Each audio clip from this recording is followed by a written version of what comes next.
Waalaikumsalam, Miss Yuni. Ini dengan Miss Yuni ya? Iya, saya sendiri. Ada yang bisa dibantu? Ah, iya, Miss. Saya udah ini mau konsultasi, Miss. Oke, konsultasi tentang apa nih? Ini telepon dari Indonesia, kayaknya berkali-kali telepon saya.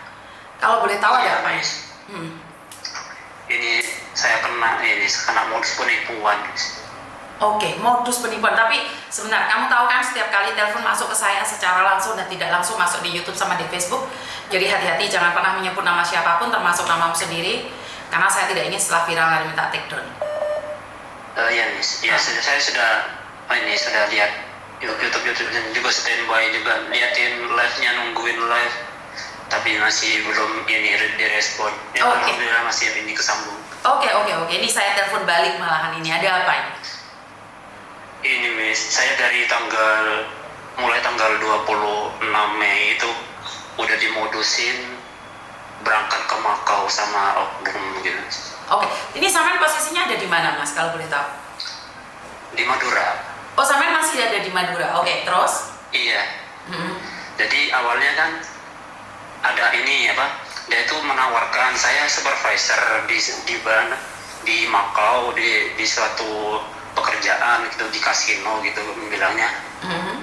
Saya bisa memberangkatkan emasnya tanpa harus melalui PT dan ini gitu karena saya sudah punya jabatan gitu kan awalnya. Terus kalau emasnya minat, ini ada posisi kosong 1 orang begitu katanya. Kalau Mas berminat tanggal 31 saya berangkatkan gitu, tanggal 31 Mei.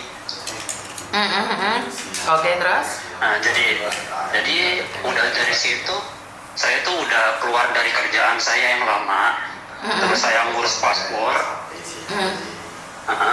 Terus udah siap semua, paspor sudah jadi. Terus di tanggal 31 tuh diminta biaya tiket, pembelian tiket ke Makau gitu kan awalnya. Nah, itu yang mengirim uang ke pelakunya itu istri saya, Miss. Istri saya itu ada di Hong Kong posisi sekarang. Terus sudah sampai di tanggal 31, ternyata itu belum dibelikan uangnya, udah dikirim uangnya $3.000. Ternyata belum dibelikan tiketnya. Alasannya itu karena ini terlalu dekat untuk mengebookinnya, jadi harganya naik. Dan itu harganya naik dari $3.000 jadi lebih lah. Terus dia minta uang lagi untuk pembelian booking selanjutnya, karena kan ini kan melalui visa turis katanya gitu. Jadi kalau dibelikan di harga segitu sayang kan gitu, karena kan nanti tiket PP-nya itu dihanguskan gitu kan. Terus udah dikirim lagi sama istri saya 3.000 lagi. Terus dijanjikan itu diberangkatkan tanggal 7 Juni. Oke. Sudah gitu, sudah proses ini. Dia juga curhat gitu kan, dia curhat kalau saya ini emang niat membantu. Terus saya juga di sini nggak bilang istri saya, kata pelakunya gitu, tidak bilang istri saya kalau saya itu membantu emasnya. Nah, jadi saya itu mengurangi pengiriman gaji ke istrinya buat bantu emasnya gitu. Terus tapi karena saya mengurangi biaya untuk istri saya, ternyata istri saya juga mengurangi kebutuhan saya untuk keluarga saya. Yang awalnya tuh katanya kan setiap bulan dia punya adik yang di pesantren gitu. Punya adik di pesantren. Ya kan biasanya mengirim ke adiknya itu 700.000 sekitar gitu, sekitar 1.700.000-an gitu. Ternyata sama istrinya itu nggak dikirim gitu. Alasannya karena kan dikurangi pemberian gajinya gitu. Terus dia minta pinjaman, kalau ada saya minjem uangnya untuk mengirim adik saya kan istri saya nggak dikirim ke adik saya yang sudah pesantren yang butuh biaya gitu kan. Nah udah gitu saya sudah ngirim uang gitu, istri saya tuh udah ngirim uang untuk kebutuhan ini, katanya niatnya mau minjem aja, nanti kalau udah gajian dibalikin gitu niatnya. Ternyata nggak ada. Untuk masalah tiket yang tanggal 7 ini kami sudah menerima ini bukti bookingan itu udah di booking, katanya udah di booking tanggal 7 berangkat. Nah saya percaya gitu kan, tanggal 7 emang beneran berangkat. Terus sebelumnya itu dia itu alasan ini, dia ngirim uang dolar dari Makau ke Indonesia. Nah, uang dolar itu katanya buat nanti ini mas, kamu pegang uang ini, takutnya ada di imigrasi ada uang tunjuk, kamu kasih tahu kalau ini saya mau liburan dan ini uang saku saya gitu kan. Nah, ternyata nggak sampai, katanya tanggal 5 Juni itu uangnya udah sampai tanggal 5 Juni. Terus katanya ada kendala uang itu parkirannya itu belum datang karena ada masalah dari kurirnya. Nah, sampai tanggal 6 itu saya udah standby, sudah packing koper dan lain-lainnya. Malamnya saya standby, niatnya mau nginep di bandara, karena kan berangkat dari jam 10. Takutnya kalau dari rumah dari Madura ke Juanda itu takutnya nggak sempat. Jadi saya niatnya mau nginep dari tanggal 6. Dan ternyata di tanggal 6 itu dapat kabar kalau bookingan tiketnya itu di cancel dadakan. Jadi udah dari situ nih alasannya cancelnya itu karena uang paketan yang dari Makau ke Indo itu belum datang, jadi terpaksa di cancel katanya alasannya. Jadi nunggu emasnya itu nggak bisa berangkat kalau nggak ada uang itu. Itu bilangnya. Jadi kapan, saya nanya kapan datangnya mas? Ya masih belum tahu, saya minta nomor resinya, dia nggak dikasih. Dari sampai sekarang itu udah nggak ada kabar mas. Oke, jadi bagaimana Anda tahu dengan orang yang jadi supervisor di Makau ini mas? Jadi awalnya gini, istri saya yang di Hong Kong itu ada kenalan di suatu grup Facebook gitu kan. Terus dia curhat, dia nanya-nanya kalau suaminya yang pelakunya itu juga ada di Makau, dia bekerja dia. Terus istri saya tuh nanya-nanya prosesnya gimana. Ya awalnya itu turis dari Hong Kong, terus dapat kerjaan di Makau gitu. Sudah lama bekerja dan sudah berjabatan jadi supervisor gitu. Terus istri saya tuh nanya, emang ada lowongan untuk cowok gitu? Suami saya juga mau kerja di Makau gitu. Dari situ mulainya baru berinteraksi itu, ngobrol-ngobrol masalah kerjaan dan juga pengeluaran biayanya gitu. Oke, sudah ditipu berapa banyak nih totalnya kalau boleh tahu? Totalnya itu sekitar 20 juta rupiah. Wah, 20 juta rupiah nih kalau boleh tahu. Uangnya itu ditransfer di Hong Kong sini atau dari Indonesia sana atau seperti apa nih? untuk biaya ini, untuk yang tiketnya itu ditransfer ini di Hong Kong, dia berbentuk dolar. Istri saya yang ditransfer kemana? Ditransfer kemana? di ini apa? Dia ngirim barcode, dia ngirim barcode. Terus istri saya tuh ngirim itu the top up di 7-Eleven gitu. Oke. Berarti kita nggak bisa nuntut dia di Indonesia dong. Kita harus nuntut di Hong Kong. Iya, Miss. Maka saya minta solusinya itu mau ngeliat ini dia beneran emang ada di Macau dan istrinya juga emang beneran ada di Hong Kong, apa ini penipuannya emang di Indonesia gitu. Oke, jadi boleh nggak istrimu mana? Jika kamu gabungin kamu dan istrimu, jadi kita bisa ngobrol bertiga, itu lebih mudah. Karena kalau mau menyelidiki ini, otomatis yang laporan istrimu, ntar tak ajak ke kantor polisi, dia kirimnya kemana dan bagaimana, seperti apa. Jadi kronologinya seperti apa, kita harus jelaskan juga ke polisi. Ya, Terus gini, kamu pernah kirim uang nggak di Indonesia sana? Halo, Miss. Gimana? Jadi niatnya gini, kan kalau hari ini kan istri saya lagi kerja nih. Niatnya besok itu istri saya mau ke kantornya Miss Yuni. Oke, suruh dia ke Kuntong aja ya sayang ya. Ke Kuntong. Kuntong ya. Kuntong.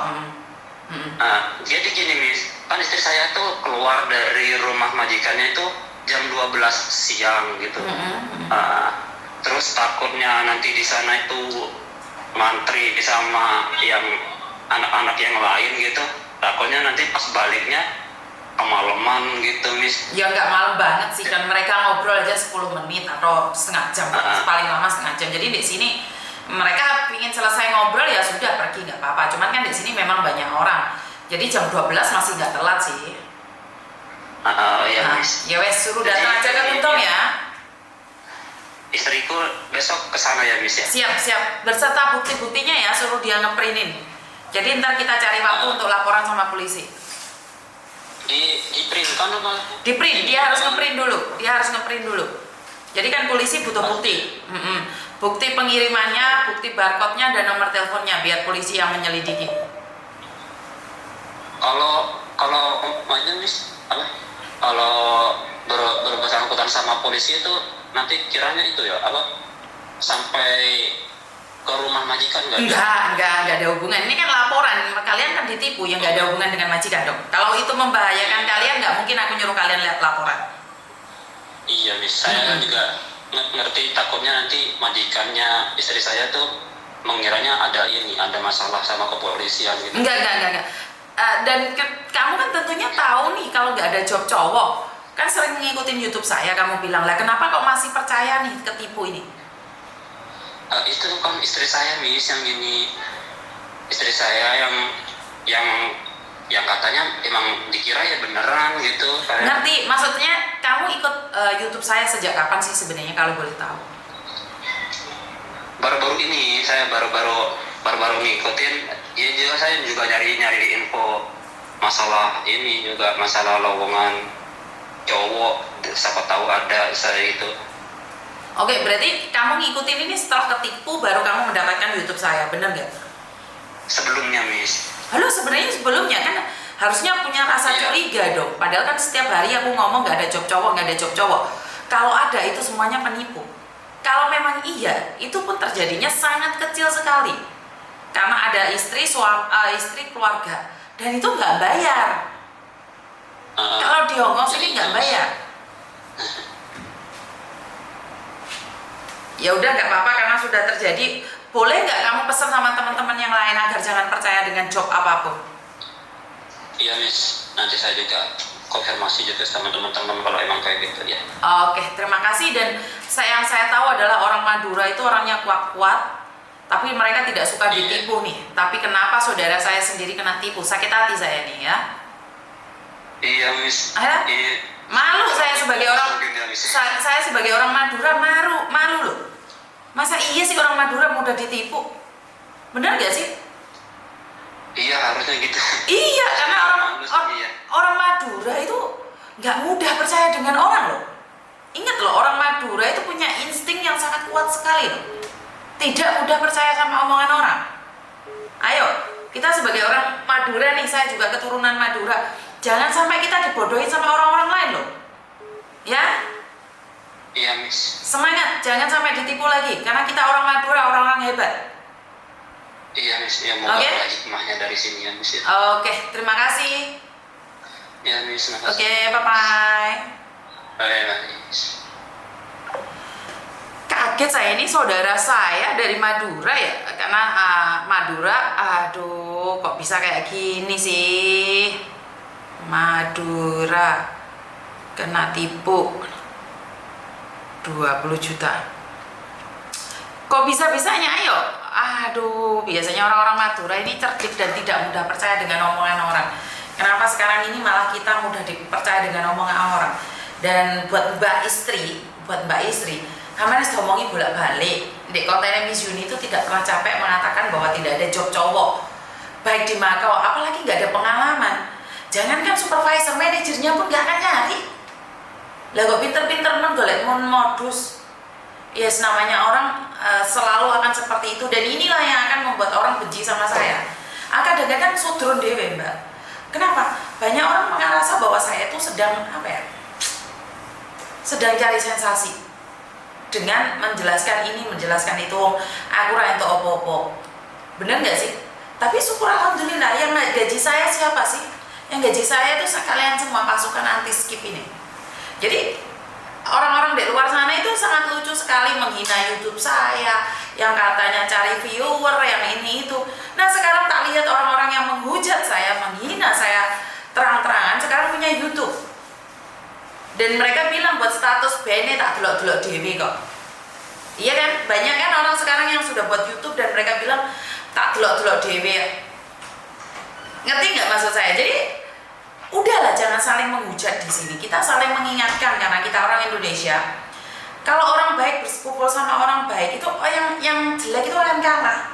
Tapi kalau kita sesama orang baik bertengkar, maka orang jahat itu yang akan menang. Saya tahu jenengan orang api, gak usah lah tukaran be aku. Gak usah gontok-gontokan, oyo-oyoan. Ayo YouTube-mu, kalau sing delok ya jangan bilang kalau kamu ingin dilihat-lihat sendiri. Ya jangan dipublik kalau kamu orang lain tidak ingin lihat. Tapi pada kenyataannya kamu publik, berarti kan pingin dilihat orang. Siapapun kan kamu nggak tahu yang lihat kamu siapa aja. Termasuk saya juga mengikuti kok, saya suka. Saya juga subscribe kamu kok. Ini bentuk dukungan saya. Saya itu nggak perlu podcast sama orang-orang besar yang sudah punya nama, yang punya YouTube, yang udah gede-gede. Saya tidak butuhkan itu kok. Saya lebih baik ngumpul sama kalian, buat YouTube sama kalian. Kenapa saya sediakan studio curhatan TKW? Karena memang saya merasa nyaman aja. Karena saya merasa nyantai aja dengan studio curhatan TKW ini. Kalau dipikir buang-buang uang juga, iya. Tapi untuk kenyamanan kenapa enggak? Ya untuk sementara ini saya masih menyewa satu tempat. Yang atasnya itu buat karaoke, buat kalian lah, buat party kalian. Jadi memang saya mencoba yang terbaik. Dengan adanya dana, saya tuh mencoba yang terbaik. Dan apa yang saya lakukan itu saya kembalikan buat kalian lagi. Lah para penipu, satu orang ngapusi 20 juta, Mbak. Dan berapa ratus orang? Berapa ratus orang yang sudah menipu? Saya masih banyak loh video-video yang vulgar. Yang vulgar itu bukan yang pakai baju. Yang vulgar itu kata-katanya itu yang nggak jelas dari orang-orang agent dan PT. Dari sindikat itu saya banyak videonya masih saya belum up. Jadi kalian masih aman, damai, sejahtera.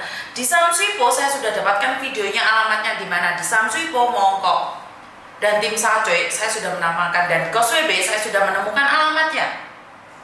Tapi ingat, kalau kalian ada itikat baik, nyetok, mungkin saya akan diem. Tapi kalau banyak yang melaporkan ke saya dengan bukti dan rekaman yang ada, maka polisi gampang grebek kalian. Jadi saya cuma warning nih, karena kayaknya saya jahat banget nih sesama orang Indonesia, memateni rezeki wong. Tapi kalian ngomong saya mematikan rezeki kalian, tapi kalian tidak sadar bahwa kalian telah membunuh banyak keluarga, membunuh harapan orang-orang yang ingin bekerja dengan niat yang baik. Apakah salah? Iya, mereka salah juga, karena mereka tidak mendapatkan info yang benar dan mereka kurangnya informasi. Tapi sekarang informasi bisa digali dan bisa dicari dengan lebih mudah. Tergantung apa yang kamu lihat. YouTube-mu sih medelok golongannya drakor-drakore. Ya jelas pikiranmu melankolis terus, pikiranmu drama terus, pikiranmu melankolis sama yang keliru ya ngomong. Pikiranmu penuh dengan gaya-gaya yang tidak jelas, pingin sugih tapi rasa kerja, kan kayak gitu toh modelnya. Jadi buat teman-teman tetap semangat, lakukan yang terbaik, dan tidak ada yang tidak mungkin dalam hidup ini selagi kita percaya dan berusaha. Tapi janganlah memakan keringat kuning orang lain. Jadi pesan saya itu aja, setiap saat, setiap waktu, dan kurang lebihnya saya minta maaf. Tidak ada gading yang tidak retak. Begitu juga dengan kata-kata saya, mungkin ada yang menyakitin kalian secara langsung dan tidak langsung. Wassalamualaikum warahmatullahi wabarakatuh. Berkat Tuhan mengalir atas hidup kita semua. Semoga semua makhluk hidup bahagia dan terima kasih. Bye-bye.